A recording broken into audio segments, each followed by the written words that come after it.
ഇവിടെ നഷ്ടപ്പെടാനുള്ള സാഹചര്യം ഈ കോടതി സൃഷ്ടിച്ചിട്ടില്ലേ? കാരണം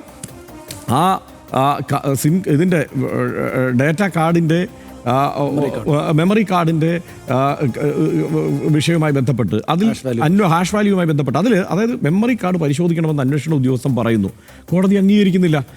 ഫോറൻസിക് റിപ്പോർട്ടിൽ എന്താണുള്ളത്? ഇത് തുറന്നു പരിശോധിക്കപ്പെട്ടിരിക്കുന്നു, ഈ ദൃശ്യങ്ങൾ കണ്ടിരിക്കുന്നു എന്നുള്ളത്. ഏത് കോടതിയിലിരിക്കുമ്പോൾ, മെമ്മറി കാർഡ് കോടതിയിലിരിക്കുമ്പോൾ അത് തുറന്ന് കണ്ടിട്ടുണ്ട് എങ്കിൽ എങ്ങനെയാണ് പിന്നെ ഈ കോടതിയെ നമുക്ക് വിശ്വസിക്കാൻ കഴിയുക? എങ്ങനെയാണ് കോടതിയെ വിശ്വസിക്കാൻ കഴിയുക? അപ്പോൾ കോടതിയെ വിശ്വസിക്കാനാവാത്ത ഒരു സ്ഥിതി ഇവിടെ സൃഷ്ടിച്ചത് ആരാ?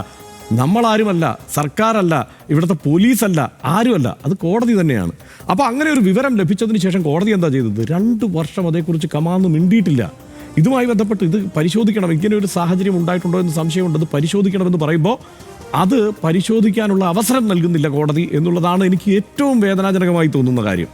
കാരണം നിയമവ്യവസ്ഥയിലുള്ള വിശ്വാസം നഷ്ടപ്പെടുന്ന തരത്തിൽ കോടതി ഈ കാര്യത്തിൽ പ്രവർത്തിച്ചു എന്ന് എനിക്ക് എന്തെങ്കിലും ഇനിയിപ്പോൾ കോടതി ഏതെങ്കിലും ഒരു തരത്തിലൊരു ഇത്തരത്തിലൊന്നും വിമർശിക്കാൻ പാടില്ല എന്ന് പറഞ്ഞാലും ഞാൻ വിമർശിക്കും. കാരണം ആ നിലയ്ക്കുള്ള തെളിവുകളാണ് നമുക്ക് മുന്നിലുള്ളത്, അങ്ങനെയുള്ള പ്രവൃത്തിയാണ് കോടതിയുടെ ഭാഗത്തു നിന്നുണ്ടായത്. അത് വിമർശിക്കാതെ നമുക്ക് പോകാൻ കഴിയില്ല.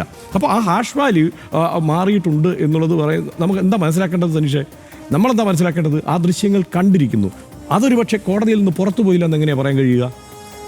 അത് കോടതിയിൽ നിന്ന് കണ്ടിട്ടുണ്ടെങ്കിൽ, അത് മറ്റാരോ അവിടെ കോടതിയിൽ നിന്ന് ഇത് മെമ്മറി കാർഡ് എടുത്തത് കണ്ടിട്ടുണ്ടെങ്കിൽ അത് പുറത്തു പോയിട്ടില്ല എന്ന് നമുക്ക് എങ്ങനെയാണ് പറയാൻ കഴിയുക? നാളെ ഒരു ദിവസം ഇത് ലീക്കാവില്ല എന്ന് നമുക്ക് എങ്ങനെയാണ് പറയാൻ കഴിയുക?